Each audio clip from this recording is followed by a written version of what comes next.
में वचन के लिए प्रार्थना करेंगे। आइए प्रार्थना करते हैं। धन्यवाद सर्वोच्च पिता, अनुग्रहकारी पवित्र परमेश्वर जी, मेरे महान पिता प्रभु, आपने एक बार हम सबको इस जगह में इकट्ठा किया प्रभु जी, आपके वचन को देने के लिए। सर्वशक्तिमान आज के वचन के लिए मैं प्रार्थना करता हूँ। सेनाओं के यहोवा पवित्र परमेश्वर जी, प्रभु आज हम सबको इस अंतिम और कठिन समय में प्रभु हम तैयार हो जाएं।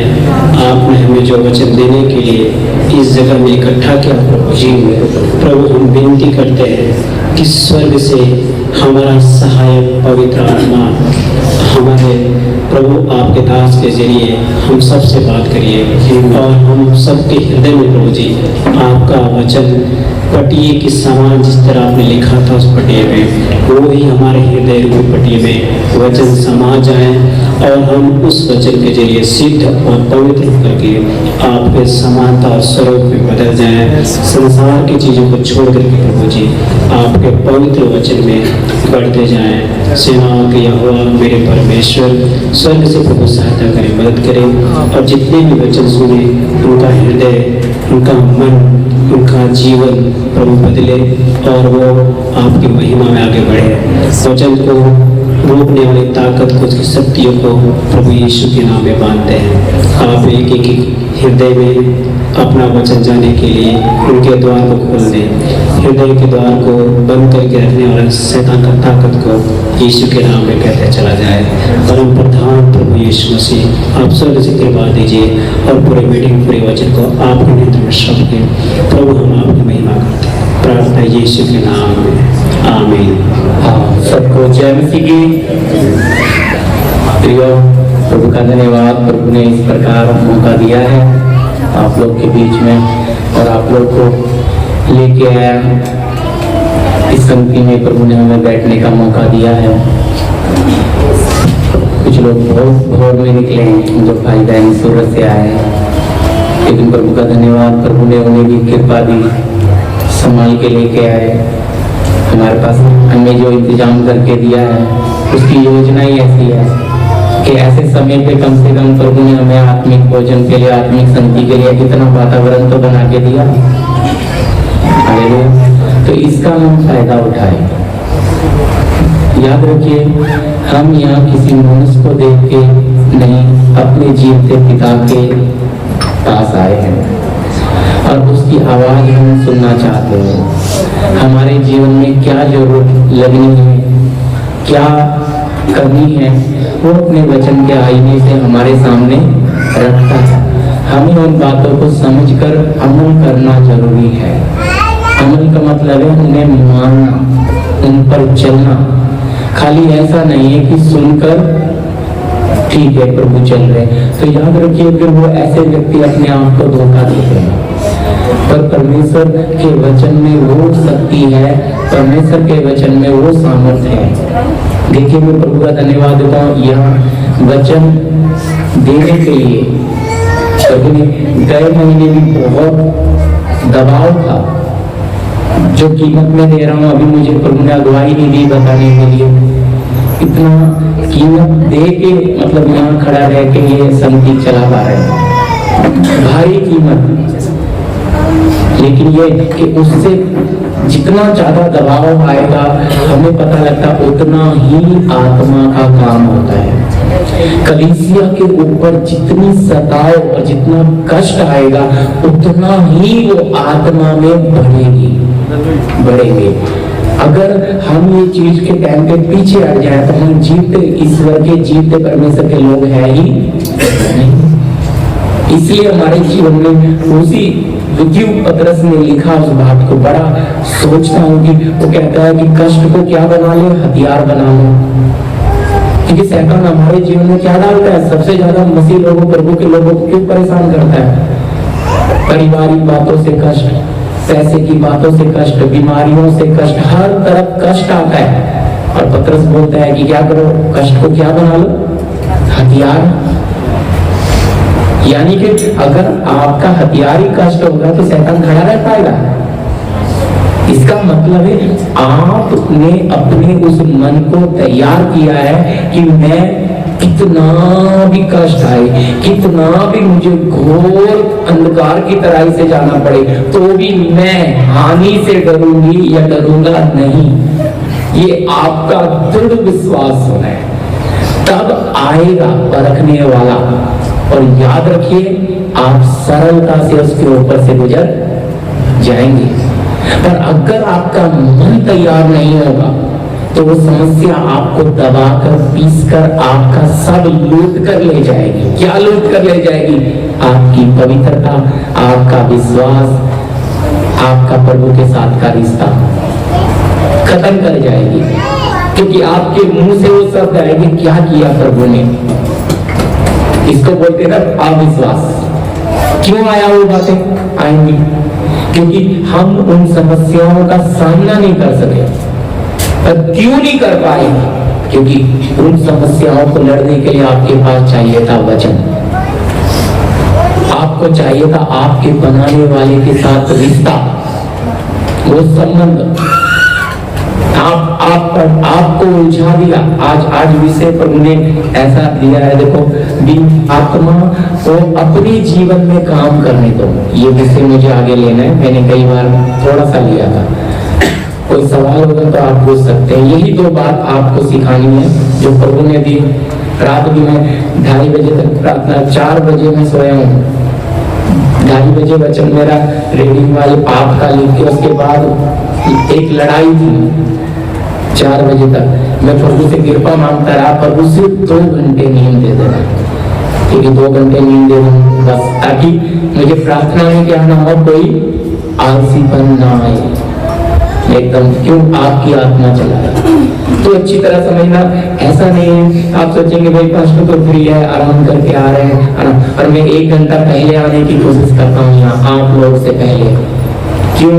क्योंकि जब तक प्रभु ने ताकत दी हम चाहते, ऐसा नहीं भाई बहनों को बोल सकते कि भाई आप ही करो, लेकिन जब तक प्रभु मुझे ना बोले, मैं खुद आपके बराबर रहकर ही चलता हूँ। और ये बराबरी ही मेरे लिए काफी है कि आप मेरी बहन और आप मेरा भाई हो। यही रिश्ता प्रभु ने हमें सबसे ऊंचा दिया है। कौन सा रिश्ता? पर यीशु उठकर क्या बोलता? जाओ मेरे भाइयों को कह दो कि वो जीवन। तो है कोई इससे बड़ा रिश्ता भाई बहन से? बस। तो इसमें कोई बड़ा छोटा पदवी ये वो नहीं आता। जब ये आ जाएगा तो वो चला जाएगा। यीशु को पकड़ने के लिए जब यहूदा इस्करियोती आया तो पहचान पाए? क्यों नहीं पहचान पाए? पता ही नहीं लग रहा इनमें गुरु कौन है, चेला कौन। एक वो गरिमा वो होना है। आज बहुत लोगों ने एक अलग ही बना लिया, एक अलग ही कर लिया कि भाई पास्टर तो बहुत बड़ा हुआ है, क्या है। पर याद रखिए वो सब नहीं, हमें यीशु मसीह के पद चिन्हों पर ही चलना है। और वो हमें कितना भी ऊंचा उठाए, हम उतना ही नीचे रहना है।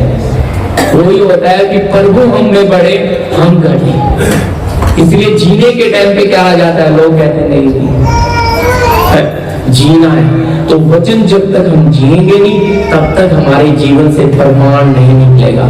रात बड़ा व्याकुल था कुछ बातों के लिए, कुछ भाई बहनों के जीवन में, जैसे बीमारी, जैसे कष्ट, सताव, जिसका उनको आशीष नहीं मिल रहा। वो बड़ा है लेकिन वो समझ नहीं पा रहे कि ये क्यों है। उन्हें इतना विश्वास है कि प्रभु इसमें से निकालेगा, लेकिन निकाल क्यों नहीं रहा? निकाल क्यों नहीं रहा? क्योंकि कर्म बिना तो विश्वास मरा हुआ है। जब तक आप उसमें क्रिया में नहीं आएंगे तब तक आप उसको क्या नहीं कर सकते, हरा। इसलिए यीशु ने बोला जो जय पाए, इसलिए पाप का विषय जो जय पाए। मेरा आपको वो शारीरिकता का विषय नहीं है मेरा, मतलब डायरेक्ट मैंने सोचा प्रभु ये सिखाने से अच्छा है भी इनको पाप कैसे बनाओ वो सिखा दो। नहीं, बोला काम कैसे करता है, बस यही शब्द दिया। अब उसमें क्या सिखाएगा मुझे अब तक तो कुछ पता नहीं है। ठीक है, तो ठीक है, हम अपने पहले विषय में चलेंगे। किसी का कोई सवाल है तो पूछ सकते हैं। 1 बजे हम ब्रेक करेंगे, 1 बजे चाय का ब्रेक होगा। 2 ही सेशन लेंगे, बीच में थोड़ा भैया लेंगे, भाई प्रभुदास भी हमारे साथ हैं, बीच में है, सहयोग कर रहे हैं, जो प्रभु ने दे दे। ठीक है, तो वचन निकाल लीजिए। फिलिपियों की पत्री 1 अध्याय 6 वचन, ये हमने गए और इसमें आराधना भी करेंगे, समय प्रभु के साथ गुजारेंगे जी। आवाज में ज्यादा इको हो रहा है, क्या आवाज क्लीन आ रहा है सबको? कोई दिक्कत नहीं ना? ठीक है जी, बताइए पीछे सबको आवाज आ रहा है जी। जी, फिलिपियों की पत्री उसका 1 अध्याय 6 वचन से हम शुरू करेंगे। ये विषय है आत्मा को अपने जीवन में काम करने दो। आत्मा को अपने जीवन में काम करने दो। का भरोसा है कि जिसने तुम में अच्छा काम आरंभ किया है वही उसे यीशु मसीह के दिन तक पूरा करेगा। जी, प्रार्थना करते हैं। धन्यवाद स्वर्गीय पिता प्रभु यीशु मसीह इस मौके के लिए, आज के इस वचन के लिए। प्रभु ये विषय सीख रहे थे गए महीने भी, आपने जो बातें की मुझे कुछ याद नहीं, लेकिन प्रभु अब आप इसमें से हमें क्या सिखाएंगे, क्या खिलाना चाहते हैं आपके बेटा और बेटी को। आप अपने स्वर्ग से फ्रेश भोजन देकर आत्मिक रोटी से तृप्त करें मेरे पिता। प्रार्थना यीशु मसीह के नाम से, आमीन जी।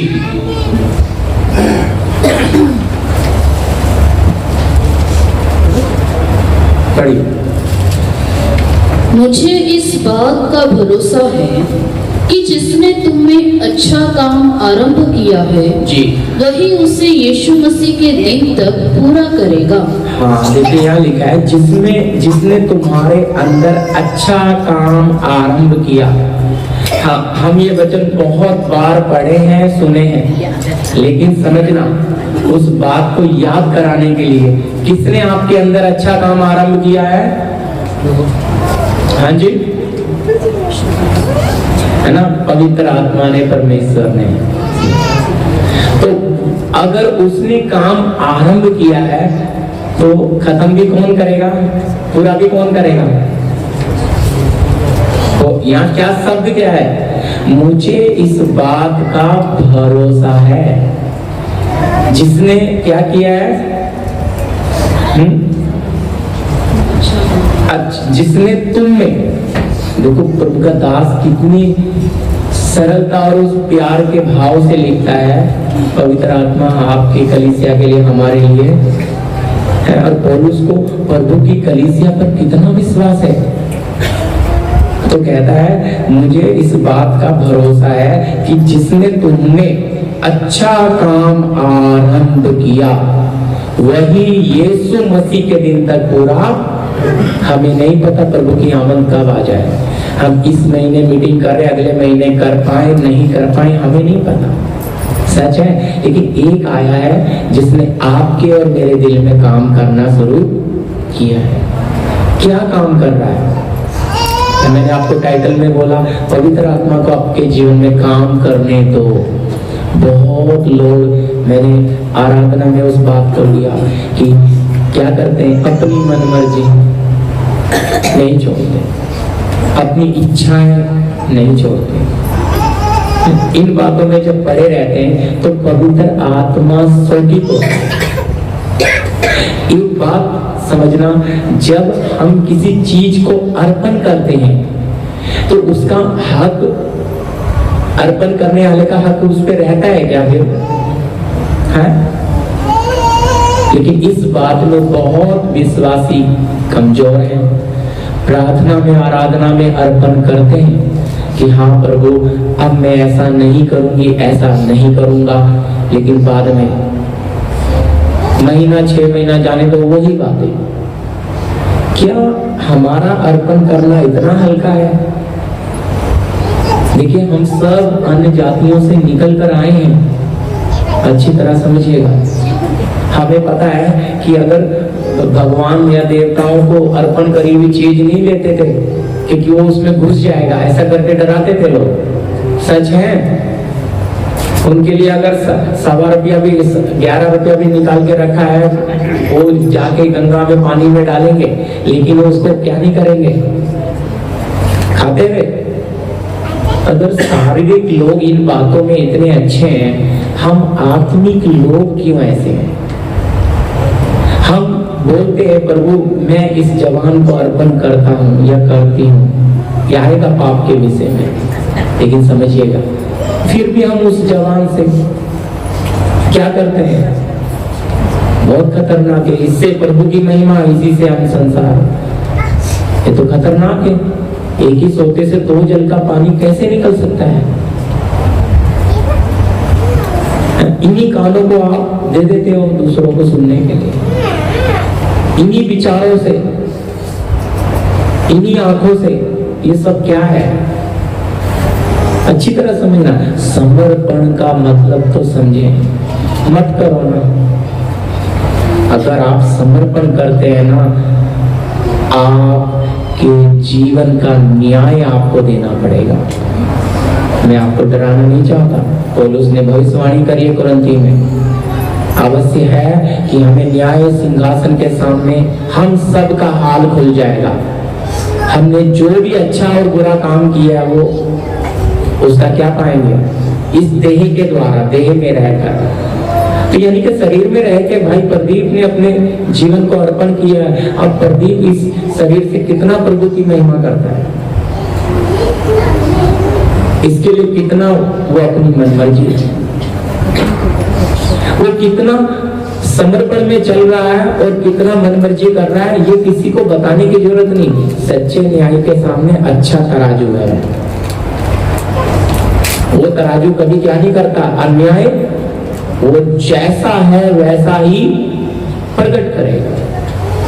हम यहाँ तो मनुष्य को धोखा दे सकते हैं, पर अपने सच्चे इस परमेश्वर को नहीं दे सकते। तो इसके लिए उसके साथ हमारा वो रिश्ता, वो नजदीकी संबंध, अगर वो आना है तो आपका समर्पण।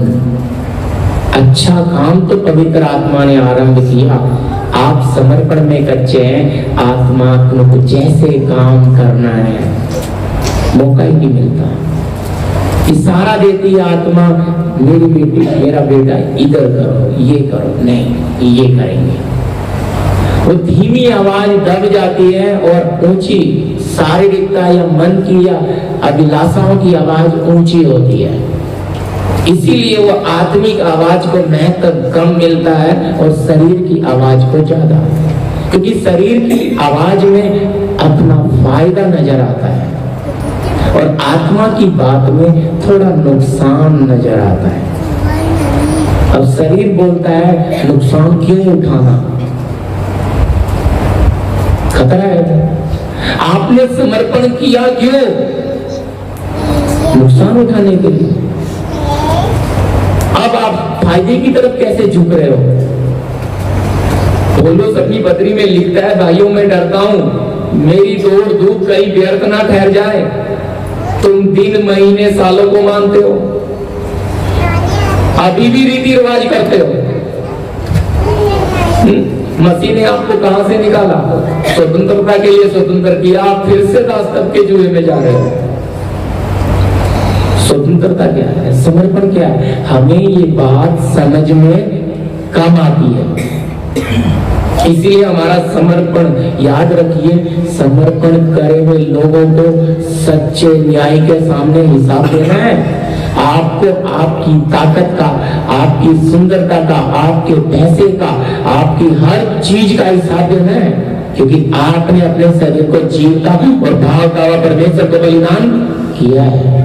आप कितना संसार के लिए जी रहे हैं? याद रखिए, आप उस जीवते परमेश्वर के मंदिर है। उस मंदिर का मालिक कौन है?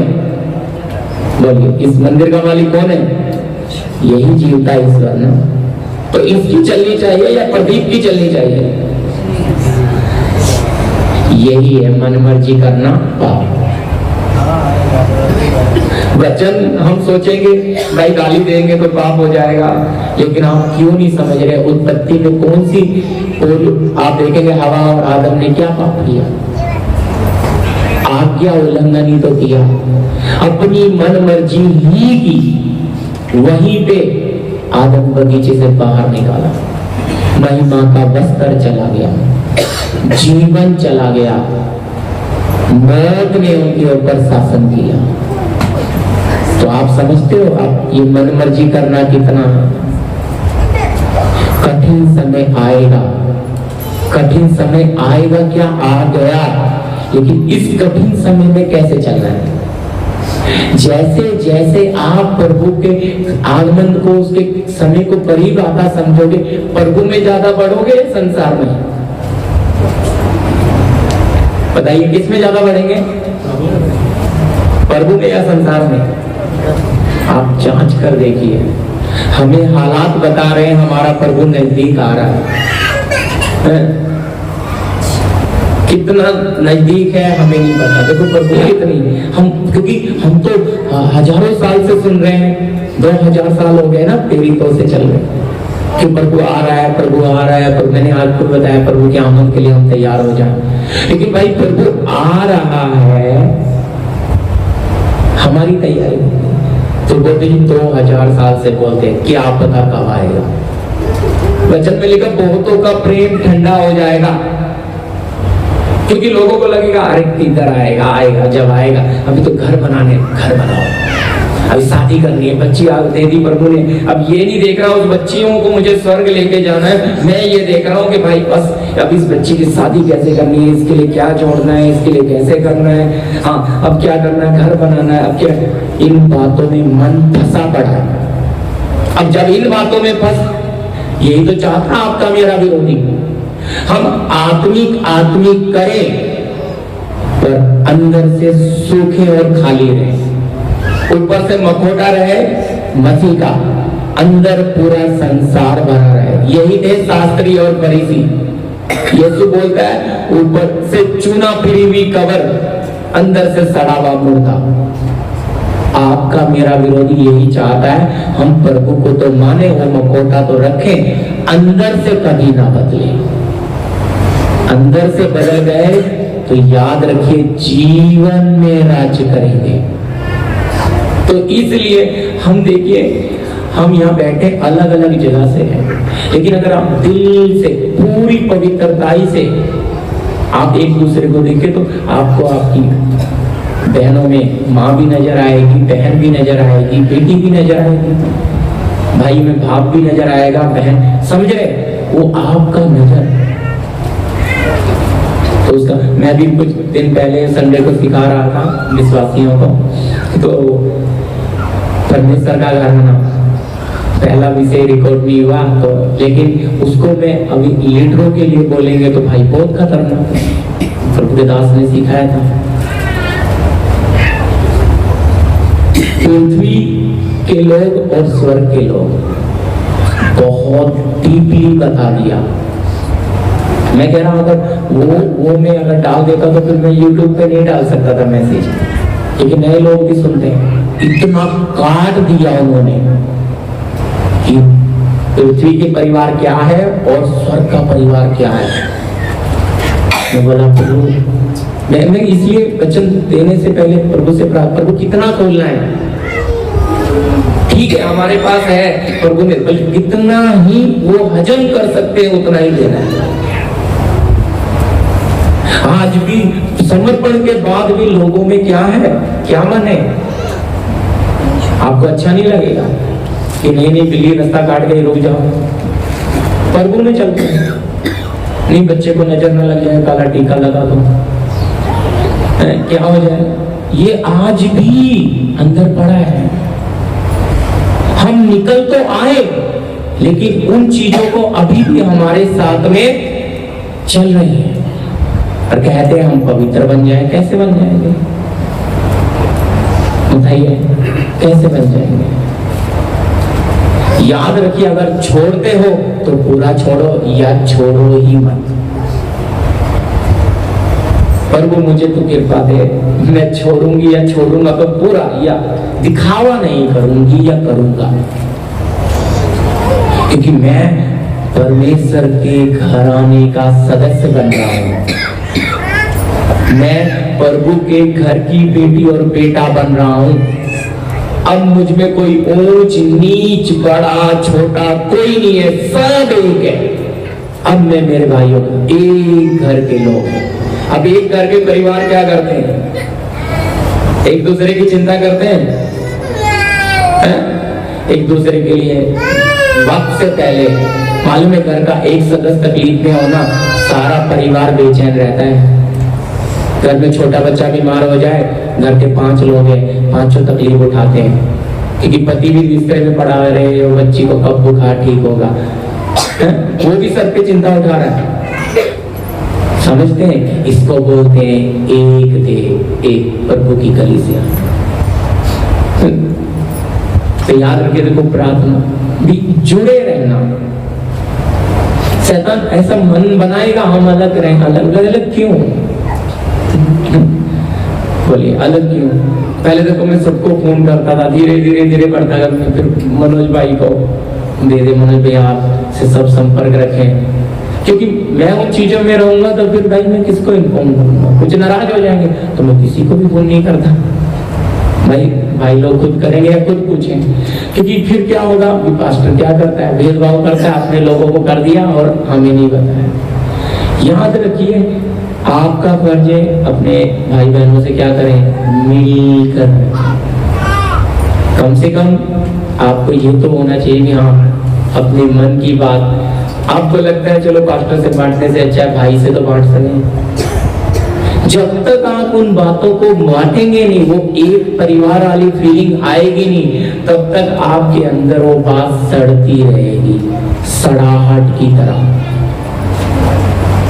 क्योंकि पौलुस कहता है पुराना खमीर निकालकर नया गूंदा हुआ ऐसा ही लिखा है ना, ताकि तुम अखमीरी ना रहो।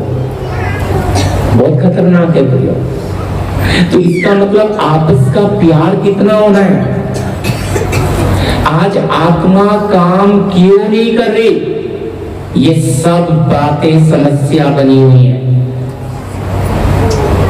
हम सब करते हैं, लेकिन प्रभु के लोगों के सामने कुछ और फिर पीछे से कुछ, परिवार में कुछ। कब हम एक बनेंगे? हमें परिवार देखते समय भी वही, लोग देखते समय भी वही, समाज देखते समय भी वही। हमारा प्रभु एक है, कभी ना बदलने वाला। और आपको मुझे कैसा बनना है? हाँ जी, कौन से पास्टर के जैसा बनना है? बोलिए। परमेश्वर यीशु है नमूना, उसके जैसा बनना है। इसलिए उसके जैसा बनना है तो हमारा आदर्श कौन है? ठीक है, अगवा हमें अगवाई कर रहा है, उसको हम 2 गुना आदर दे सकते हैं, पर 4 गुना जिसको आदर देते हैं ना, वो हमारा कौन है? फॉलोवर। उसको हमने फॉलो करना, उसके पद चिन्ह फॉलो करना है, क्योंकि असली रास्ता तो वही देकर गया। और अगर सेवक उस रास्ते में चल रहा है तो ऑटोमेटिक हम उस कदमों पे आ जाएंगे, हमें कुछ करने की जरूरत ही नहीं। इसलिए फिर पता लगेगा, हाँ ये जीवते परमेश्वर के लोग हैं, ये सच में प्रेम रखने वाले हैं, ये प्यार से भरे हुए हैं, ये पलटा लेने वाले नहीं है, ये जलन रखने वाले नहीं है, ये कुड़कुड़ाने वाले नहीं है, ये मनमर्जी करने वाले नहीं है। आपका और मेरा जीवन बहुत कुछ प्रकट कर देता है कि हम कितना आत्मा में बड़े हैं और कितना कम है। जीवन याद रखिए, आत्मा आपके अंदर काम करने आया है। तो अगर इस परमेश्वर को, आप इस आत्मा को काम नहीं करने दोगे, आप अपने कामों में व्यस्त रहोगे, तो ये आत्मा आपको उतने करीब लेकर जाएगा नहीं। बहुत गहरी बातें हैं। देखो, परमेश्वर को कभी किसी ने देखा नहीं है, कभी किसी ने नहीं देखा। तो कैसे हम परमेश्वर का विषय जान सकते हैं, परमेश्वर को जान सकते हैं? ये गहरी बातें हैं वचन में। ये वचन हमें उन बातों को प्रकट करके देता है। तो इसका मतलब कब हमें वो मौका मिलेगा कि हम परमेश्वर को जानने वाला विषय भी सीखें, परमेश्वर के साथ वो नजदीकी कैसे नजदीक जा सकते हैं जिसे किसी ने देखा नहीं, उसे कैसे पहचान सकते हैं, उसके स्वभाव को कैसे जान सकते हैं, विषय बहुत है लेकिन मैं आपको उसमें नहीं, लेकिन आपको एक हिंट दे रहा हूं कि आपने वहां तक जाना है। इसलिए नए नियम में लिखा है हम उसकी पहचान में कितने बढ़ गए। कैसे पहचानेंगे जब उसको किसी ने देखा ही नहीं? तो बहुत गहरी बात है। तो वो परमेश्वर का ही विषय है पूरा। लेकिन अगर हम जब आत्मा को अपने जीवन में काम नहीं करने देंगे तो आप और मैं परमेश्वर की पहचान में पहुंच पाएंगे? हमारा विश्वास किसी पास्टर पे रह जाएगा जी, हमारा विश्वास किसी मनुष्य पे रह जाएगा। क्यों? हम तृप्त हैं उसके खाने से, हम तृप्त हैं यूट्यूब पे वचन देखने से, हम तृप्त हैं प्रार्थना करने में। हमें हमारे प्रभु के करीब बढ़ने की भूख और प्यास कितनी है? अगर प्यास बढ़ेगी तो क्रिया बढ़ेगी, और याद रखना क्रिया बढ़नी है तो जीवन में आपके संघर्ष आना जरूरी है जीवन में। इसलिए यीशु बोलता है मैं आया परिवार में तलवार चलाने। आत्मिक जीवन में बढ़ाना चाहता है तो आपको शारीरिक बातों से काटना शुरू करेगा। इसलिए बहुत लोग कटना नहीं चाहते। पर ये दूसरा वचन तीतुस 3:3 कि हम भी पहले निर्बुद्धि और आज्ञा न मानने वाले और भ्रम में पड़े हुए और विभिन्न प्रकार की अभिलाषाओं और सुख विलास के दासत्व में थे और बैर भाव और डाह करने में जीवन व्यतीत करते थे और घृणित थे और एक दूसरे से बैर रखते थे। हालेलुया। क्या लिखा है जी? हम पहले कैसे थे? टाइटल में लिखा है मसीह में चाल चलन, है ना? क्या लिखा है? क्योंकि हम भी पहले निर्बुद्धि और आज्ञा ना मानने वाले, मन मर्जी में जीने वाले लोग थे। अपनी इच्छा और अभिलाषाओं में चलने वाले, किसी का नहीं सुनते थे। सच में ऐसे थे। पर प्रभु ने आपको मुझे पकड़ा है। अब पकड़ लिया तो आज भी वैसे रहेंगे, आज भी मन मर्जी। अरे पास्टर जी भाई जी अगर मर्जी करेंगे नहीं तो कैसे चलेंगे? आप उस हालत में आना है प्रभु ये करना है या नहीं करना। आप उस हालत में आना है प्रभु उधर जाना है या नहीं जाना। आत्मा ने आपके अंदर काम करना, अनुमति आप लोगे। तो अगुवाई हो नहीं रही तो हम नहीं जाएंगे। अगुवाई आ रही है तो चले जाएंगे उनके घर। तो अगुवाई के लिए क्या मैंने प्रार्थना की? नहीं प्रभु से पूछने बैठा क्या? याद रखिए हमने नीचे उतरना है, प्रभु को हमेशा ऊंचा रखना है। कितने भी हम बड़े हो जाएं हमने कभी ऊपर प्रभु मुझे पता जाना है या नहीं जाना, करना या नहीं करना, वो चीज खरीदनी है या नहीं खरीदनी, ये काम करना या नहीं करना। प्रभु मुझे अगुवाई दे, मुझसे बात कर। प्रभु ये समस्या में तूने मुझे रखा है, कोई बात नहीं, मुझे इस समस्या में से निकलना नहीं, लेकिन मुझे इसमें चलने के लिए शक्ति दे। कर सकते हैं ऐसा? आज ऐसा होना चाहिए। पहले ऐसा नहीं था। पहले तो ये था समस्या से निकालेगा तो परमेश्वर है, समस्या में पड़ा रहेगा। आज ऐसा होना चाहिए कि समस्या में हो तो शक्ति मुझे मिल रही है कि नहीं। अगर मिल रही है तो मुझे कोई चिंता करने की जरूरत नहीं। और अगर आपके जीवन में समस्या नित्य बनी है तो आनंदित रहिए। क्यों? आपका बनाने वाला आपसे ज्यादा प्यार करता है। एक जाति नहीं दूसरी आ जाती है, दूसरी जाति नहीं। मैं आपको बता रहा, हमारा अभी ऐसा कुछ माहौल बन के चल रहा था पीछे कल भी कि मतलब सांस लेना भी भारी था मुझे, लेकिन बस प्रभु ने कृपा दी। मैंने जो जाना था वहां का प्रेयर भी कैंसिल किया। जो सिस्टर बोली ठीक है, मैंने बोला मैं वो भी बोली पहचान तैयार करना होगा, लेकिन मैं बैठा कुछ प्रभु ने बात नहीं की। अंदर इतनी चल रहा था आग, परेशान, ज्यादा नहीं बोलना चाहता, लेकिन एक रिश्तेदारी की तरफ से भी, जबकि आप कहेंगे पास्टर जी आपका कौन सा बड़ा परिवार है, छोटा सा ही तो है, लेकिन भाई ये छोटा सा भी बड़ा क्या देता है?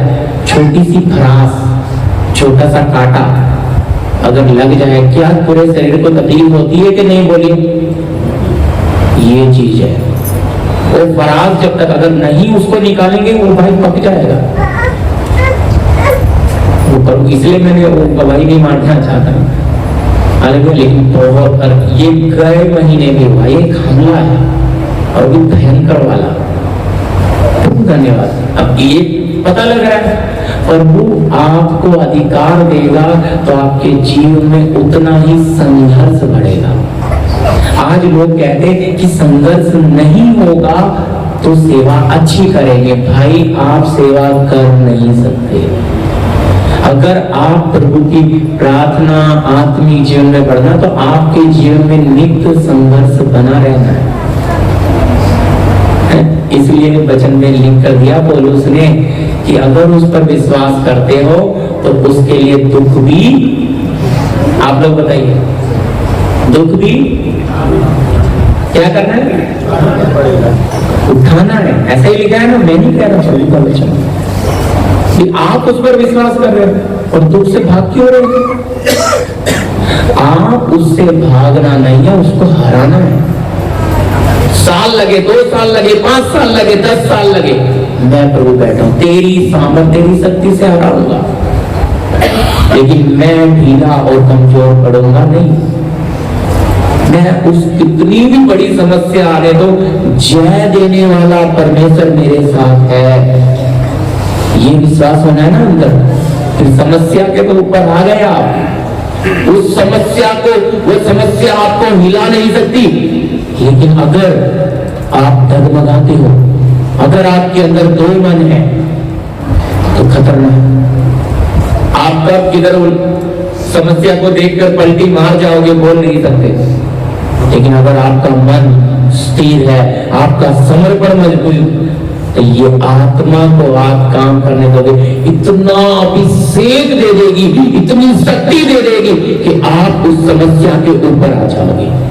तो इसलिए लिखा है बुद्धि से नहीं, ताकत से नहीं, पर उसकी आत्मा के द्वारा संभव है। इसका मतलब भाई प्रदीप की बुद्धि से नहीं, प्रदीप की ताकत से नहीं, पर परमेश्वर की आत्मा के द्वारा संभव है। लेकिन जो असंभव को संभव करने वाला, उसे प्रदीप अपने जीवन में काम ना करने दे, फिर कैसे आप बड़ी समस्याओं को गिराओगे? फिर तो आप छोटी सी समस्या के सामने भी घुटने डाल दोगे। क्यों? क्योंकि उसको काम करने दे ही रहे। और वो जब तक आपके जीवन में काम नहीं करता, जब तक उसे पूरा मैदान ना दे दो, आपका हृदय पूरा सौंप ना दे, प्रभु मेरा घर, मेरा बच्चा, मेरा काम, हर चीज मैं पिता आपके हाथों में सौंपती हूँ, सौंपता हूँ, मुझे अगुवाई दो। मुझे कितना काम करना है, मुझे कितनी प्रार्थना करनी है, मुझे कितना। अगर प्रभु बोलता है ठीक है तू 4-4 घंटे प्रार्थना करके फरीसी बनना है क्या, तो 1 घंटा प्रार्थना कर, लेकिन तू एरिया में घूम के लोगों के लिए अच्छा था, तो ऐसा कर सकते हो आप आत्मा की सुनकर उसका आशीष देखो। पर अगर आप सोचेंगे नहीं घर में बैठ के, अरे भाई क्या कर रहे हैं आप? कोई शुभ समाचार नहीं दे रहे, पर अपने लोगों के लिए उस एरिया में पिता ने आपको रखा है, आप जल्दी ही रोशनी बनना है, तो चलोगे आप, तो आपको पैदल उसे कर सकते हैं करना, पर आत्मा अगुवाई देगी तो अपनी बुद्धि से नहीं। हालेलुया। फिर प्रभु में अगुवाई मिली अपने पास्टर को, भाई मैं ऐसा करना चाहती हूँ, 2-3 बहनों के साथ 2-3 भाई, हम अपने लोग ही, क्योंकि हमने प्रभु ने इस एरिया में रखा, कल को पूछेगा मेरी बेटी मेरे बेटे मैंने तुम्हें रखा। याद रखना वो आपके कदम, आपने जरूर पढ़ा होगा यरीहो की दीवार जब नीचे चली गई, हालेलुया, 7 दिन, तो परमेश्वर वो आपके कदम ही उस एरिया को जय दिला सकता है। कुछ भी नहीं, वो कुछ बोल नहीं रहे थे, प्रभु ने बोला कुछ नहीं बोलना, 7 दिन को घूमना, और क्या हो जाएगा, बस एक साथ शब्द बोलना और जय जयकार की ध्वनि और दीवारें नीचे है।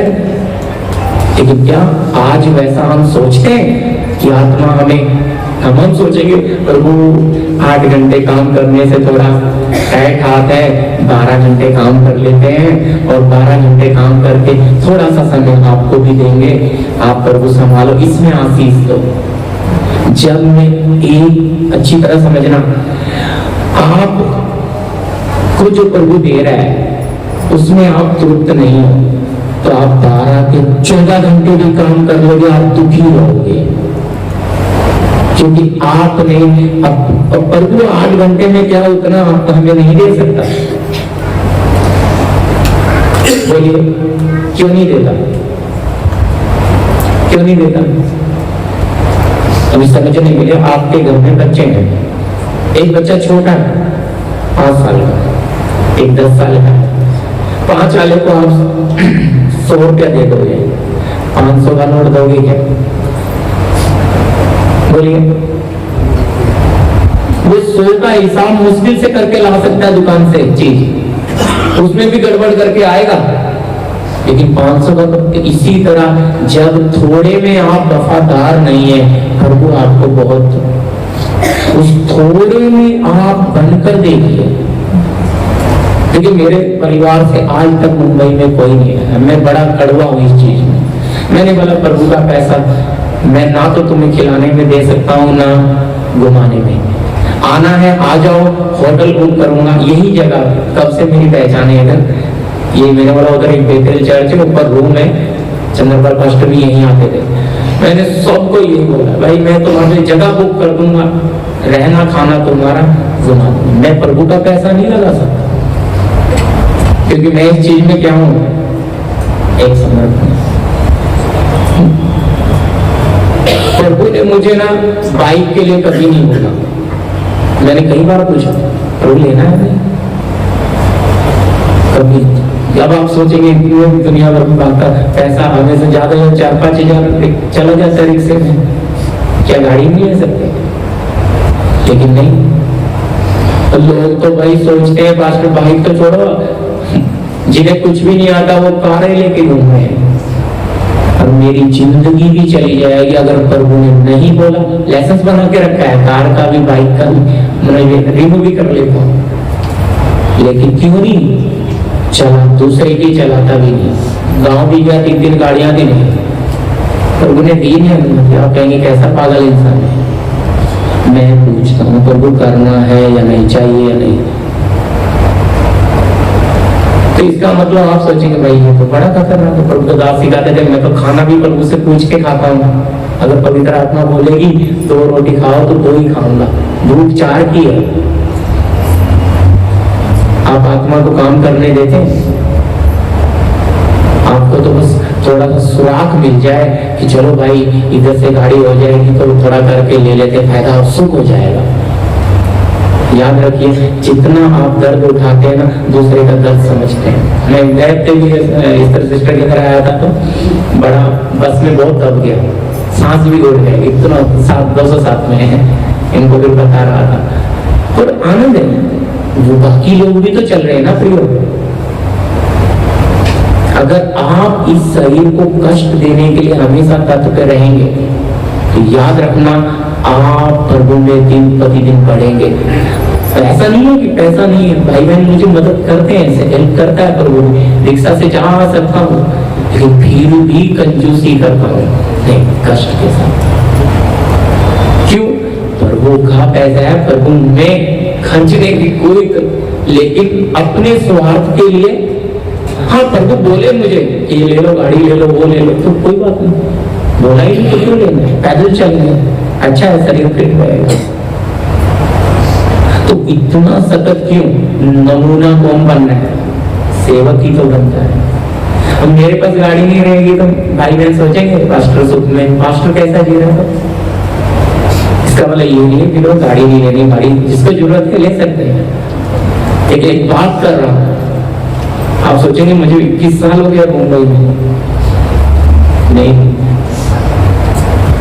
अब ले सकते पर नहीं लेना, पर वो बोलता ही नहीं है। तो बोलता नहीं है तो फिर क्यों लेना? जबकि बहुत फायदा हो जाएगा, ज्यादा जगह पे जा सकूंगा, ज्यादा सेवा कर पाऊंगा। नहीं भाई, मुझे थोड़ी सेवा करनी है, मुझे थोड़े ही लोगों में चलना है, क्योंकि मुझे आत्मा नहीं भेज रही ज्यादा लोगों में।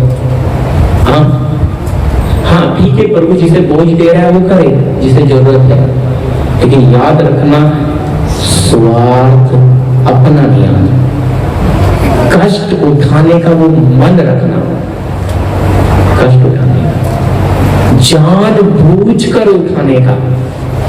फायदा आ रहा है तो भी फायदे को हटाने की कोशिश करें। बहुत लोग, मैं आपको बता रहा हूं, यहाँ लिखा है, वापस पढ़िए, वो शब्द क्या है देखो, 3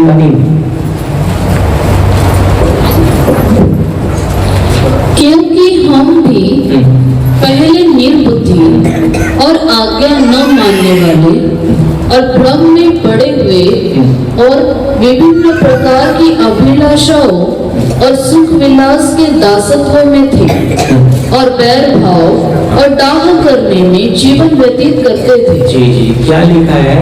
सुख विलास के दासत्व में। ये बड़ा खतरनाक है। आत्मा काम क्यों नहीं करती? सुख चाहिए, कठिन है। मैं चलो प्रभुदास की गवाही दो, किसी एक जगह पे उनको 5 स्टार जगह पे ले गए और उनको रूम दे दिया, सोने की बात आ गई तो बड़े खुश हो गए। वहाँ जो बहुत ज्यादा हाई फाई होटल होते हैं, उनके गद्दे जो होते हैं ना बड़े सॉफ्ट मुलायम, बहुत अच्छे। तो प्रभु के दास गवाही देते हैं, कहते हैं मैंने मेरे शरीर को बोला तू इधर सोएगा, नीचे सोना है। मैं बीच बीच में क्यों उनकी गवाही बता रहा हूँ?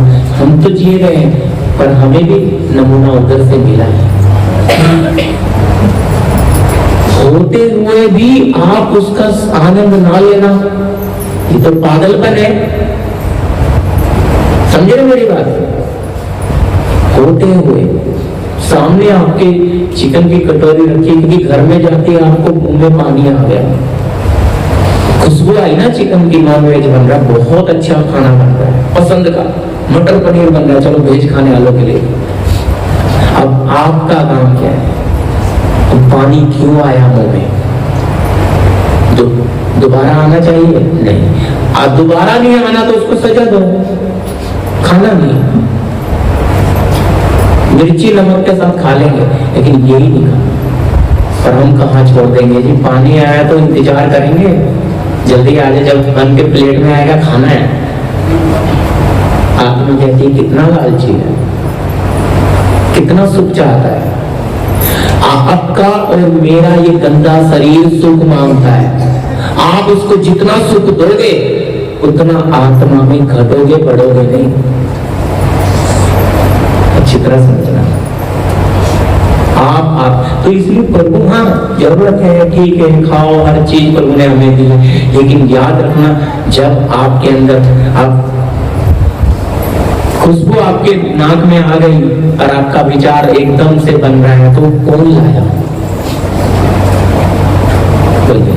कपड़ा आपने देख लिया, वो विचार कौन लाया? जबकि बहुत कपड़ा है आपके पास। हर ये जो चीजें हैं आपको अच्छा नहीं लगेगा, कहेंगे पास्टर जी इतना बोलोगे तो कैसे चलेगा? भाई कपड़ा तन ढकने के लिए, फैशन के लिए नहीं। आपका मेरा विरोधी हमारे शरीरों को शोरूम बनाना चाहता है, ताकि दुनिया क्या करे? हमें उस कपड़े को तन ढकना है, फिर आपका मन ही उड़ जाएगा फैशन से। लेकिन नहीं, ये तो बड़ा अंदर आत्मा आत्मा मुरझाए, आत्मा रोए, आत्मा कुछ प्रेरणा दे ना दे, मुझे तो मेरी मर्जी करनी है। फिर जब तकलीफ होती है हम जरूर पुकारते हैं, पर वो अनुग्रह देता है। आज भी आप सबके ऊपर अनुग्रह है। अगर अनुग्रह नहीं होता तो प्रिय नाश हो जाते हम। उस जीवते परमेश्वर की कलीसिया में आकर हम जब मन मर्जी करते हैं, परमेश्वर ने आदम बगीचे में आदम को नहीं बख्शा तो क्या हमें बख्शता? आदम बोलेगा तो आत्मा में सबसे छोटा बच्चा,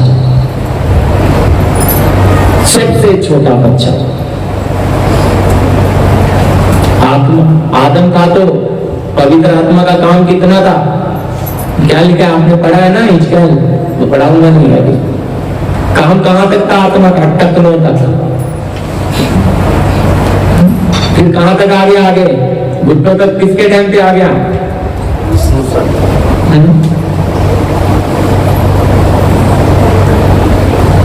बताइए। घुटनों तक, कमर तक कभी आया?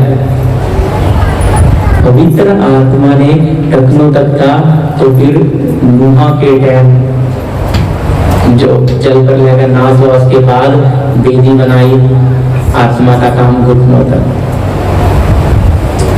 अब्राहम फायदे का युग दे दिया कमर तक, व्यवस्था आ गई सीने तक। पवित्र आत्मा अनुग्रह का युग आ गया सर के ऊपर। समझ रहे? आज आत्मा का काम इतना डीप है, समझ रहे? इसलिए वो आदम बच्चा, यदि उसे नहीं बख्शा, हम तो बहुत बड़े हैं। समझते हैं आत्मा? आज आप इसलिए वो पेंटिकोस्ट के दिन उतरा है ना, तो क्या हो गया? बड़ी नदी हो गई। तो आप सोच कर देखो, इस पवित्र आत्मा की नदी में आपको हमें तैरना है। इस नदी के अंदर वो अनमोल मोती है, वो पत्थर है सुलेमानी, वो प्रदान है, वो सब कुछ, वो परखा हुआ सोना है, सब कुछ इस नदी में है पवित्र आत्मा की। ये चाहिए। इसलिए जो जितना गहरी डुबकी मारेगा वो उतना गहरा निकाल कर, इसलिए आप फिर पानी आपको जब लेके चलेगा तो मन मर्जी चलेगी, है? पानी के भाव में जाना पड़ेगा। इसीलिए पहले उन बातों के लिए तैयारी करें कि हाँ प्रभु, जब आत्मा मुझे लेकर चलेगी तो दुनिया पागल बोलने से भी मेरे ऊपर कोई फर्क। सच में मेरे रिश्तेदार गांव में भी तो कुछ समझते हैं ये सच में पागल है। फिर प्यार सबसे रखता हूँ, जाते हैं इतने खुश हो जाते हैं, लेकिन बात करते हैं तो पागल नहीं हूँ, लेकिन मेरी बातें होने लगती हैं। क्योंकि क्या नहीं करता? बुला रहा है, घुमाएगा, लेकिन पैसा नहीं खर्चेगा, क्योंकि प्रभु का है।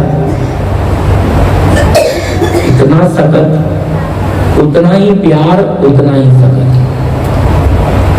याद रखिएगा, परमेश्वर हमसे हर बात का न्याय लेगा, हमारी ताकत का, हमारे समय का। हम बिस्तरे में कितना लेटे रहते हैं। ये सुख ने कितने विश्वासियों को बर्बाद कर दिया। सुख, और अब याद रखिए, सुख मिलता नहीं है लास्ट तक। सुख मिलता नहीं। सुख करते करते जो भी कमाते हैं वो उसके लिए छोड़ जाते हैं जिसने उसके लिए कुछ करा ही। हालत वही। आत्मिक जीवन बोलते हैं लेकिन महसूस करते हैं, लेकिन उसमें उतरे कितना, ये बात महत्व है जी। हाँ, अगला वचन भी लीजिए। मैं सुख में ज्यादा नहीं जाना चाहता। दूसरा तिमोथी 2:22। जवानी की अभिलाषाओं से भाग, और जो शुद्ध मन से प्रभु का नाम लेते हैं उनके साथ धर्म और विश्वास और प्रेम और मेल मिलाप का पीछा कर। किससे भागना है?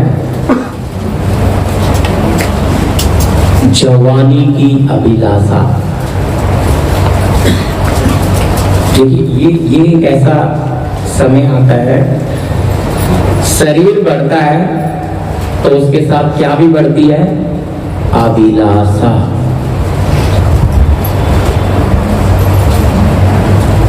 इसको प्रेम भी बोलते हैं बहुत लोग। वचन की भाषा में शरीर की भूख, अभिलाषा है ना। जवान को क्या अभिलाषा रहती है? यहाँ क्या लिखा है? जवान की अभिलाषा से शरीर की भूख। क्या लिखा है? जवानी की अभिलाषा से भाग। बहुत खतरनाक है प्रिय, क्योंकि जैसे जैसे शरीर बढ़ता है भूख बढ़ती है शारीरिक। इंसान जानवर से भी बदतर हो जाता है। ये इतने क्राइम क्यों होते हैं? ज्यादातर यही है। लेकिन वचन कहता है इस अभिलाषा से क्या करना है? भागना है। कैसे भागेंगे? आप अपने जीवन में पवित्र आत्मा को काम करने दें कि प्रभु मुझे इस अभिलाषा से भागना है। भागने का मतलब कैसा है? देखिए, जब पोतीफर की पत्नी यूसुफ के पास आई तो यूसुफ ने क्या किया? अपना तौलिया उसके हाथ में छोड़ के भाग गया। अगर वहां रुकता तो बर्बाद हो जाता। भाग गया तो क्या हुआ? आएगा। तो ये शक्तियां, ये ताकतें, ये इच्छाएं, ये अभिलाषाएं आएंगी, आपको उससे भागना है। वो इसलिए आएंगी, आप में वो मन है क्या? और वो चेक तो करके देखेगा ना, परखेगा ना। धर्मी आप ही को नहीं परखता, धर्मी को परखता है। धर्मी के पास ज्यादा आता है। क्यों? कहता है जी नहीं, थोड़ा। देखो, कुछ लोग ज्यादा खाना खाने वाले होते हैं, लेकिन अगर उनको खाना कम मिले कैसे होगा? इधर तो मैंने पढ़ा या देखा था, एक जगह पे प्लेन, हवाई जहाज का एक्सीडेंट हो गया था। उसमें कुछ 40 लोग थे, 40 लोग। तो बर्फीलों की बड़ी खाइयों में जाके गिर गया। प्लेन वाइट था, तो उसमें कुछ लोग बच गए। 8 दिन तक खोजते रहे। वो वाइट होने के कारण उनको पता, गिरते ही कुछ 28 लोग उसमें बचे थे। ध्यान से सुनिएगा, 28 लोग बचे थे। फिर वो धीरे धीरे उनमें भी जो घायल हो गए थे, उनमें 2 डॉक्टर भी थे, संभालते रहे। फिर कुछ और मर गए, 5-6 और मर गए। फिर उनके पास जो खाना सामान था वो खत्म हो गया। वो क्या करें? बर्फ की जगह पे जिंदा रहना है। 8 दिन उन्होंने अपना सामान जोड़ा। ये रेल घटना है, तो सच हुई हुई घटना। तो उन्होंने कुछ सिस्टम जोड़ के देखा, नेटवर्क, तो वो संपर्क सुन सकते थे कि जो जरूरत भेजी गई थी। अब 8 दिन के बाद उन्होंने उम्मीद खत्म कर दी कि कोई बचा होगा। तो उन्होंने हिम्मत नहीं छोड़ी, 20-22 जन बच गए। फिर अपने साथ वालों को काट काट के उनका मांस खाना शुरू किया। और उन्होंने देखा बर्फों में चढ़े, जगह जगह खाली, दूर तक बर्फ के पहाड़, इतने कम टेम्परेचर में। बहुत मुश्किल था उनके लिए। फिर उन्होंने संघर्ष किया, क्या करें? तो उनको लगा भी ऐसा तो कुछ होगा नहीं, बैठे बैठे तो मरना ही पड़ेगा। तो 3 जन कुछ हम मेहनत करके आगे जाते हैं। तो 3 जन ने सफर किया, कई दिन चलते रहे, उनको कुछ नहीं मिला। 10-12 दिन हो गए। फिर 12 दिन के बाद जब वहाँ ऊपर पहुंचा वो, तो बोले अभी खाना कम है और बहुत दूर कहीं हमें हरियाली नजर आ रही है। तो एक जन को बोला भाई तू पीछे जाके, खाना कम है। वो एक जन वहां से 1 घंटे में, क्योंकि समझते ना बर्फ का जो पहाड़ होता है ना, वो स्लिप कुछ सामान रख के उस पर बैठ के वो नीचे 1 घंटे में पहुंच गया। ऊपर चढ़ने के लिए उनको कितना दिन लगा? 10 दिन ऐसा कर दे, 2 महीने में वहां पहुंचे। बस ऐसी हालत में तो उधर किसी घोड़े पे खड़े हुए व्यक्ति को नदी के पार कागज में कुछ फेंक के लिख के दिया, तो उसने पढ़ा, यार ये तो 2 महीने पहले एक्सीडेंट वो लोग हैं। फटाफट राहत पहुंचे, उन 2 को लिया, मीडिया आ गई, सब हैरान। तो कम से कम काफी लोग बच गए। 2 महीने के बाद भी जो लोगों ने सोचा ही वहां पे ये समझते हो कि हिम्मत करने वालों की कभी हार, कोशिश करने वालों की कभी हार नहीं होती। यानी कि उन्होंने स्ट्रगल किया। अगर वो उसी जगह पड़े रहते तो बोलिए कैसा? आसान नहीं है।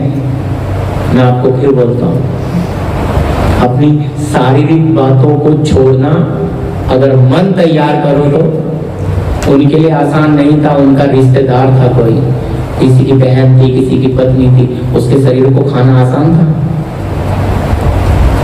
कैसे हालात में उन्होंने, क्योंकि वो तो मर गए थे, बर्फ में पड़ा है शरीर, खाना खत्म। इस तरह मैं ये बात क्यों रख रहा हूं आपके सामने? अगर संसार के लोग बिना किसी शक्ति के ऐसा 2 महीने तक जहां वो जी नहीं सकते, वो समुद्र तट के लोग थे, बर्फीले इलाके के लोग नहीं थे। मैं हैरान हो गया वो देखते हुए, बोला नहीं है कैसे?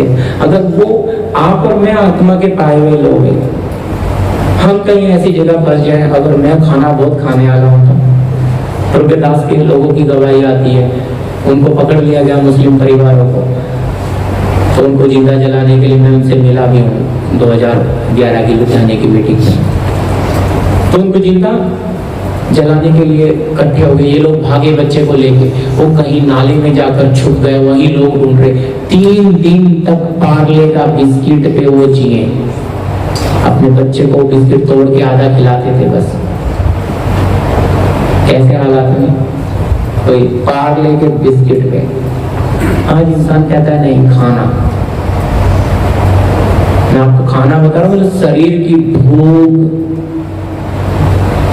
बहुत खतरनाक है। जवानी की अभिलाषा बड़ी खतरनाक है। हर चीज में अभिलाषा। जवान क्या नहीं चाहता? पूरा सुख चाहता है। कहता ऊपर वाले ने दिया तो सुख के लिए। आप अगर कष्ट के बीच में नहीं जाएंगे, आप कभी सिद्ध होंगे नहीं, सुख के रास्ते को नहीं त्यागेंगे।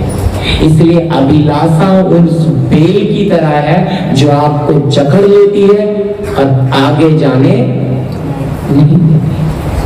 कोशिश तो करोगे आप। मैं आपको फिर बोला, अगर पवित्र आत्मा आपके साथ है तो क्या उस जकड़न से, उन बंधनों से आपको छुड़ाने वाला साथ नहीं है? मैं ये गवाही इसलिए दिया कि ये तो अन्य जाति थे, अगर ये इतना पार कर गए तो आप और मैं ना उम्मीद में इन्होंने हौसला नहीं छोड़ा। इसलिए अगर हमें तो आशा है, हमारा प्रभु आ रहा है, हम जिंदा जल भी जाएंगे, कट भी जाएंगे, मर भी जाएंगे, तो भी उसके राज में पहुंच हमें आशा है। हमने तो मौत को जीत लिया। वचन में लिखा है, मौत तेरा डंक कहां? और आज भी गीत जरूर गाते हैं, मुक्ति दिलाए यीशु नाम, लेकिन मौत का डर आज भी। क्यों? इस अभिलाषा में पड़े रहने के कारण मौत बहुतों के ऊपर राज्य करती है। इसलिए बीमारी है तो उस बीमारी से निकलने का डर है, उस बीमारी के ऊपर राज्य करने का ताकत नहीं। कौन ले गया आपकी ताकत लूट कर? ये अभिलाषा ले गई, ये सुख ले गया आपको लूट कर, ये सुख आपको बर्बाद। भाई प्रभु सुख देता है, वो लो, धन्यवाद। मैं ये नहीं कहता प्रभु हमें दुख देगा। कोई बाप अपने बच्चों को दुख देता नहीं है, लेकिन ताड़ना देता है। और बिना लिखा है, नए नियम में लिखा है, अगर वो ताड़ना तुम्हारी नहीं हुई तो तुम पुत्र नहीं, व्यभिचार की संतान है। वो हमारे फायदे के लिए, फिर लिखता है पौलुस कि हमारे शारीरिक माता पिता अगर हमारी ताड़ना किया, हमने सहा, तो आत्मिक पिता की क्यों ना सहे? क्योंकि वो तो हमारे लाभ के लिए करता है कि मेरी बेटी, मेरा बेटा अनंत जीवन में जाए। वो चाहता है इस मिट्टी के नाशवान स्वभाव को हराकर जीवन में प्रवेश करे, और उसके लिए मैंने मददगार सहायक दिया है। लेकिन ये मददगार तो कुछ समझता ही नहीं, उल्टा मददगार ही शोकित हो रहा है। जैसा वचन में लिखा है, तुम पवित्र आत्मा को शोकित क्यों शोकित हो रहा है? सुख नहीं छोड़ता, मन मर्जी नहीं छोड़ता, इच्छाएं नहीं छोड़ता, अभिलाषाएं नहीं छोड़ता। उम्र गुजर गई, बुढ़ापा आ रहा है, फिर भी जवानी की अभिलाषा भरी पड़ी है। क्यों? कुछ कहावत है, बोलते नहीं अभी तो उम्र 55 की, लेकिन दिन तो बचपन का ही है। ये सब शारीरिक बातें हैं प्रियो, कुछ उसका महत्व शारीरिक। भाई आपका उम्र बढ़ रहा है तो इसका मतलब समझते हैं, आप आए हो, जाने का समय आ रहा है। क्या आ रहा है? जाने का समय। जितना आपकी उम्र बढ़ रही है, असल में उसका मीनिंग उल्टा कर दो, उतनी उम्र खत्म हो रही है। आए हो तो जाना भी है। कोई है यहाँ जो रहे? ये शरीर रहेगा क्या? ये शरीर आपको मुझे मिला हुआ नाशवान है, पर अविनाशी शरीर प्रभु ने तैयार किया है। अविनाशी देह, स्वर्गीय देह बनाई है, लेकिन वो भीतरी मनुष्य को मिलेगा जो परिपूर्ण हो जाएगा, जो उसके स्वभाव में बदल जाएगा, भीतरी मनुष्य। तो जैसे जैसे बाहर वाला खत्म होता है, अंदर वाला बनता जाना है। तो लोगों का बाहर वाला ही बनाने में लगे हैं, अंदर वाला बने ना बने, आए ना आए, उन्हें मतलब नहीं है। वो चाहते नहीं जी बाहर का, इसी को बोलते अपना सुख। खतरा है प्रियो, दुनिया तो इसी में पड़ी है। अगर मसीह लोग भी इसमें पड़े रहेंगे तो फिर आत्मिक बोलने का महत्व क्या? हम रियलिटी, असलियत जानते हैं कि ये सांस ले रहा हूं, और अगर सांस आज निकल जाएगी, ये शरीर 4 दिन से ऊपर रहेगा, इसमें से कीड़े निकलेंगे। हम जानते हैं, सब जानते हैं ये बात, लेकिन फिर भी इस शरीर की बात को छोड़ते क्या है? ये जीवन ही तो सब कुछ है। अगर जीवन निकल गया तो क्या होगा? बोलिए, कुछ मिलेगा? सब रिश्ता भी है, सब कुछ यही। क्यों ये तो प्रभु बोलते हैं, यदि मेरे पीछे चलना तो अपने आपे का इनकार कर। हल पर हाथ रख के पीछे मुड़ के देखता है तो मेरे योग्य। प्रभु के पीछे तो चलता है, पर ध्यान संसार पे कैसे चलोगे भाई? मैं आपसे सच कहता हूं, प्रभु के संत हमें नमूना दे गए। पौलुस प्रेरित सच्चा प्रभु का दास, उसने तंबू सीले, कलीसिया पे बोझ बना नहीं, आदर्श बना। मैं आपको बताने के लिए, मैं जब यहाँ सेवा शुरू किया, मुझे 3 दिन सेवा थी, 4 दिन फ्री था। तब मैं जाके इसी कांदीवली के नाके में जाके बेगारी का काम करता था, उस पैसे को सेवा में यूज करता था, काम करते। जब फिर सेवा बढ़ती गई तो प्रभु ने, मैंने क्यों? प्रभु के सामने मुझे एक गवाह बनकर खड़ा होना, क्योंकि जो संत गए वो दूसरों के लिए क्या बने? नमूना बने। जीवन ही नमूना बनना है। अन्य जातियों में आपका जीवन नमूना बनना है। आप कितने सहनशील है? आपके साथ कोई अन्याय कर जाता, आप पलट के जवाब देते हो। क्यों? आपके अंदर की शारीरिकता कहती चुप मत रहना, आज ये इतना बोला है, आज चुप रहेगा तो और दबाएगा। हमारे अंदर का शारीरिकता का सांप इतना खतरनाक है, वो क्या नहीं करता है? दब के। याद रखिए, आज वो आप पे कीचड़ डाल रहे हैं, आपको तरह तरह का बोल रहे हैं, एक समय वो तुम्हारे पैरों में आके गिरेंगे, तब प्रभु आपको शिरोमणि बना देगा उनके ऊपर। लेकिन आज अगर आप कहोगे नहीं, उनका मुकाबला करोगे, फिर आप कभी शिरोमणि नहीं बन सकते, क्योंकि वो आपके बाहर वाले को देख रहे हैं, अंदर वाले को। अंदर वाला जब उनको पता लगेगा, अंदर वाला वही तो चीज है, वो नेचर बाहर आने में समय लगता है। वो स्वर्गीय स्वभाव प्रकट होने में समय लगता है। जी अगला वचन लीजिए, जल्दी का समय तेजी से जा रहा है। फिलिपियों की पत्री 2:12। इसलिए हे मेरे प्रियो, जिस प्रकार तुम सदा से आज्ञा मानते आए हो, वैसे ही अब भी न केवल मेरे साथ रहते हुए, पर विशेष करके अब मेरे दूर रहने पर भी डरते और कांपते हुए अपने अपने उद्धार का कार्य पूरा करते जाओ। क्या लिखा है? डरते और कांपते हुए। ये हमने बहुत बार वचन पढ़ा है, लेकिन पौलुस का शब्द क्या है? पवित्र आत्मा के द्वारा कहता है, हे मेरे प्रियो भाइयों बहनों, जिस प्रकार से तुम सदा से क्या मानते आ रहे थे, आज्ञा, अब भी ना केवल मेरे दूर रहने पर डरते और कांपते उद्धार के काम को पूरा करें। उद्धार का काम पूरा कैसे होगा?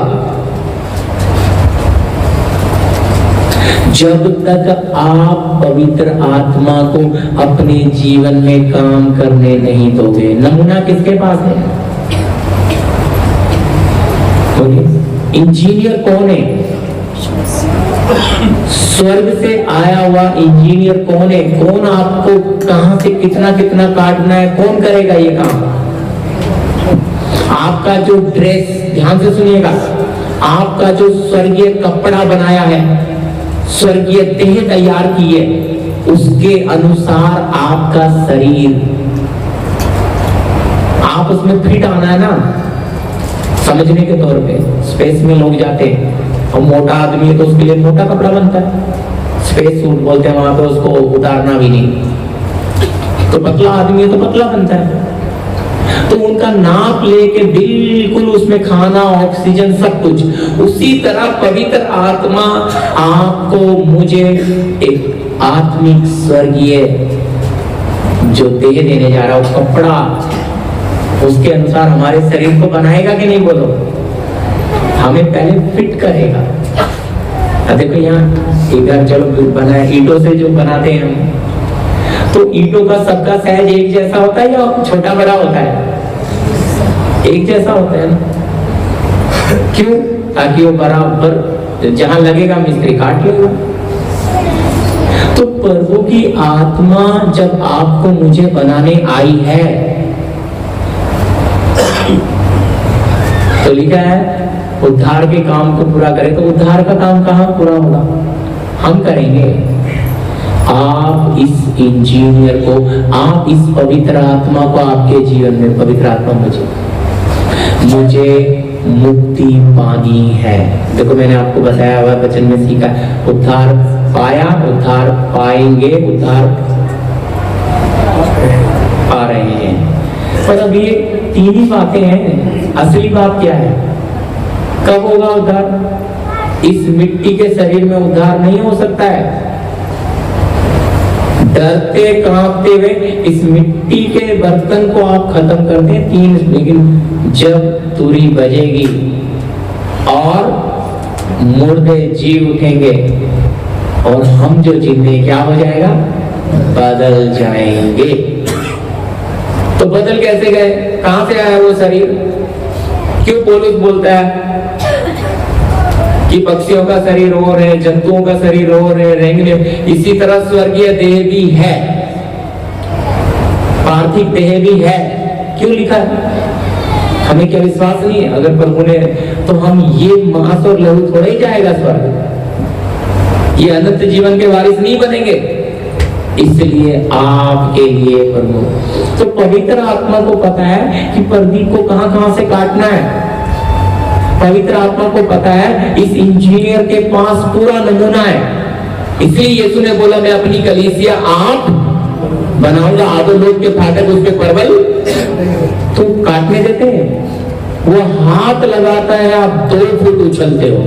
हालत ये ना ना ना ना, बस बस बस, बस। आप अपने जीवन में क्या नहीं करने देते? उसको काम करने नहीं देते। वो काम करने नजदीक आता है पवित्र आत्मा, आप कहते हैं नहीं नहीं, ये पवित्र आत्मा का काम नहीं हो सकता। क्यों भाई? क्यों नहीं हो सकता? वचन कहता है जब मैं बलहीन होता हूं तभी बलवंत होता हूं। अब मेरी शक्ति खत्म हो रही है। मुझे पहले बहुत वचन याद रहता था, मुझे पहले बहुत प्रार्थना, अब मुझे वचन याद नहीं रहता। अब पवित्र आत्मा मुझे खाली बर्तन बना रहा है, तो मैं कह रहा हूं ये क्या मैं गलत जगह तो नहीं आ गया? क्योंकि अब जब मेरी बुद्धि जो मेरे प्राण में भरा सब चला जाएगा, तो जो आत्मा देगा वो ही, समझ रहे? खाली बर्तन क्यों बनाता है प्रभु? ताकि फिर प्रभु की मर्जी उसमें चले। हम मनुष्य जो है, बुद्धि चलाने वाले लोग अपनी बुद्धि पर भरोसा रखते हैं, भरोसा रखते हैं। देखो मैं आपको बोला भी आप इतने जन आ रहे हैं, मुझे पता था प्रार्थना प्रभु 2-1.5 बजे तक कुछ नहीं दिया। मैं बोला चलो प्रभु यही वचन दे देंगे, जो प्रभु इसमें देगा। ये भी गए महीने का स्टॉक किया हुआ, गए महीने भी आप ही लोगों को देखते हुए ये वचन लिखा। शायद इसीलिए बहनें नहीं आ पाई, तो प्रभु ने इसे वापस क्लीन किया। तो क्या आपका भोजन है? याद रखना, ज्ञान से हमें कुछ मिलने वाला नहीं, हमें वो चाहिए रियल जो हमारी आत्मा का खाना है। हम उसके लिए आए और हमें वो बल मिले, हमें वो सामर्थ्य मिले कि हम इस जीवते परमेश्वर को क्या कर पाए, समझ पाए। ये समझ में नहीं आता है जल्दी, इसका काम करने का तरीका ही समझ नहीं आता। मैंने बोला अगुवाई हो रही है तो ठीक है, लेकिन आप प्रार्थना करोगे तो प्रभु बोलेगा नहीं जाओ, अभी तक तो अगुवाई हो रही थी, नहीं जाना है। अब प्रार्थना किया तो प्रभु बोलता है जाओ। तो वो अगुवाई क्या थी? प्रभु बहुत, इनको समझने के लिए आपको प्रभु के साथ बहुत समय बिताना पड़ेगा। इसलिए ये वचन हमें मदद करता है अपने प्रभु को, उसके स्वभाव को, उसके नेचर को समझने के लिए। हालेलुया, ये वचन हमें मदद करता है। तो आप सोच कर देखिए, उद्धार तो हमने आ गए, उद्धार में आ गए, लेकिन उद्धार का काम कितना पूरा कर रहे हैं? अभी समझिए, बाजू में बिल्डिंग बन रही है, उस पे स्टे लग जाए, अब उस बार तो स्टे लग जाएगा, तो 10 साल के बाद आके देखोगे बिल्डिंग वैसी रहेगी कि बन जाएगी। क्यों? क्या लग गया? स्टे लग गया ना। तो अगर आपका आत्मिक जीवन कहीं रुक गया, तो 10 साल के बाद आप बड़े हो जाओगे, उतने ही रहोगे, क्योंकि वहां से आगे आप बढ़े। इसलिए आत्मा को आपके जीवन में काम करने देना है। तो इसलिए उद्धार के काम को आपको पूरा करना है। आपको इस नासवान शरीर को हराकर उस जीवन में प्रवेश करना है। यानी कि पवित्र आत्मा जबरदस्ती नहीं करेगा, नहीं करेगा। पवित्र आत्मा आपको जोर नहीं देगा, नहीं देगा। अगर ऐसा पवित्र आत्मा को करना होता तो आदम को फल ना खाने देता। कितने संत थे, उनको नहीं पवित्र आत्मा ने रोका, तो हमें रोकेगा? कभी भी नहीं रोकेगा। हमें फ्रीडम, आजाद मर्जी दी है, पाप करना करो, मन मर्जी करनी करो, लेकिन न्याय है। हम सबको एक दिन न्याय के सामने, क्यों? हमारे प्रभु का स्वभाव है, वो किसी पे जबरदस्ती करता नहीं, आजाद मर्जी है। इसलिए लिखा मसीह में तुम स्वतंत्रता के लिए स्वतंत्र किए गए, फिर से दास तक के जोए में ना जाओ, फिर से गुलाम मत बनो। लेकिन बहुत कठिन है, अच्छा नहीं लगता है। कहेंगे ये कैसी बात आप बता रहे हैं? यही रियल है। रीति रिवाज में प्रभु मिलेगा नहीं। हालेलुया। बड़ी लंबी प्रार्थनाएं करके प्रभु मिलने वाला नहीं है। आपको प्रभु तो चलते चलते मिल सकता है, काम करते करते मिल सकता है। बस आपका मन तैयार है ना, तो आपको बोझ आएगा लोगों के लिए। आप बोलेंगे प्रभु मेरे बच्चे तो ठीक नहीं है, पर नहीं, मैं उन बच्चों के लिए प्रार्थना करूंगी जो अच्छे नहीं है। प्रभु मेरा परिवार ठीक नहीं है, पर मैं उन परिवारों के लिए प्रार्थना करूंगी। घूम घूम के प्रभु क्या हो जाए, प्रभु हमें पड़ोसी अच्छे नहीं मिले, हमें ये एरिया अच्छा नहीं मिला, मैं तो प्रभु क्या बात कर रहा है? अच्छी तरह समझना, हालात के द्वारा आपसे बात कर रहे हैं। आप सोचते हैं ये क्यों आपको बिगड़ा हुआ हालात दिया है? ताकि अच्छा हालात मिल जाएगा, खाएंगे पिएंगे सोएंगे। तकलीफ वाला हालात क्यों दिया? ताकि आप तकलीफ को समझें, आप उस तकलीफ से सीख ले लें, और वो लोग जो तरह तरह की तकलीफों में, उनके लिए आप क्या करें प्रभु, वो कैसे होंगे। संगत याद रखिए, तकलीफें हमें हमेशा मसीहत की तरफ लेकर जाती है, आत्मिक तरफ। लेकिन इसलिए पुराना आप हिस्ट्री इतिहास पढ़कर देखोगे, जितना कलीसिया पे कष्ट आया उतनी कलीसिया बढ़ी, जितना सताव आया उतनी ऊंची आत्मा में तेज गई, जितना। इसलिए कभी भी और खुश हो जाना, धन्यवाद। समस्या को देखकर हंसना है। देखा आपने पढ़ा होगा जरूर, श्रेष्ठ पत्नी बुद्धिमान पत्नी कौन पा सकता है, नीति वचन। वो आने वाली विपत्ति भी क्या करती है? हाँ जी, क्या करती है? हंसती। क्यों हंस रही है वो? कि वहां शब्द में तो लिखा उसके पति के अंदर और उसमें एक दूसरे पे इतना विश्वास है। ये एक ऐसा पहलू है, गाड़ी के दो पहिए बोलते हैं ना, एक दूसरे पे इतना विश्वास। शैतान अविश्वास का बीज बोएगा, मेरा पति कहीं और तो नहीं, कहीं मेरी पत्नी कहीं हो। क्यों? आपके परिवार में, घर में फूट डाल दी, आप दूसरे में कैसे? क्योंकि आप जैसा सोचते हैं उसका कोई इलाज नहीं है, फिर शैतान फायदा उठाता है। अब फूट आ गई तो भाई साहब भी आ जाएगा। आपने इनवाइट किया है, आपने शक की आत्मा को खुद क्या दिया है, आपने उस सर्वशक्तिमान को, प्रभु आपने मुझे मेरा पति दिया, आपने मुझे मेरी पत्नी दी है, प्रभु उसको पूरी आजादी, जैसे भी जिए तू न्याय करेगा। मैं उस पर कोई नजर नहीं, मैं उस पर कोई पत्नी भी आजाद नहीं। तो कुछ तो खबर लेते हैं उनकी, सब करते हैं। आप जीवते प्रभु के हाथ में उसे सौंप देंगे, वो कभी चाह कर भी गलत नहीं हो सकती। पवित्र आत्मा उसको कभी गलत होने नहीं देगा, होना भी चाहे तो नहीं हो सकेगा। क्यों? प्रार्थना की शक्ति, आत्मा का काम। मालूम है कितना ताकत है इस ईश्वर में। लेकिन हम कहते हैं हम अपनी ताकत से उसे मोड़ेंगे, आत्मा को काम करने हम उसको डांटेंगे, उस एरिया में नहीं जाना, उनके पास नहीं जाना, इनके घर नहीं जाना, उनके साथ नहीं बैठना। हम बंद, भाई इससे और गंदगी आएगी। याद रखना, आप जिसको जितने बांधते हो वो उतना ज्यादा पाप करता है। परमेश्वर ने हमें आजादी दी है ना, लेकिन कानून रखा है आत्मिक कानून, उस दायरे के अंदर रहना है। तो पवित्र आत्मा, अगर हम कहते हैं हम सिद्धता की ओर जा रहे हैं, कहाँ जा रहे हैं? आत्मा तो आपके जीवन में काम नहीं कर रहा, मन मर्जी तो खूब चल रही है, इच्छाएं तो खूब पाल रखी है, बताते ही नहीं है, बाहर छुपा के रखते हैं, अंदर रहती है इच्छा, ऊपर से कहते हैं नहीं जाने दो, प्रभु जैसा लेके चलेगा। दो मन है, मिल जाएगा तो आनंद भी ले लेंगे सुख का, नहीं मिलेगा तो मुंह लटका के चलते हैं। कैसा है भाई? तूने अब तक उस इच्छा के सांप को, उस इच्छा के नाक को निकाल के नहीं फेंका, तो कैसे तू उद्धार का काम पूरा करेगा? कैसे सिद्ध बनेगा? कैसे इस मिट्टी के स्वभाव को हरा के उस ईश्वरीय स्वभाव में प्रवेश करेगा? जी समझ आ रहा है? गलतियों की पत्री 5 का 1, गलती 5 का 1 16 है, 16 है जी, 16। मैंने समय ले लिया थोड़ा ज्यादा, क्योंकि सोच रहा हूँ खत्म कर दूंगी से। ब्रेक लेंगे क्या? 1:15 हो गया जाएगा।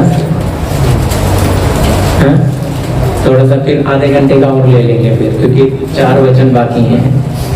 ये गए महीने का रुका हुआ है भोजन। ठीक है, फिर हम ब्रेक ले लेते हैं।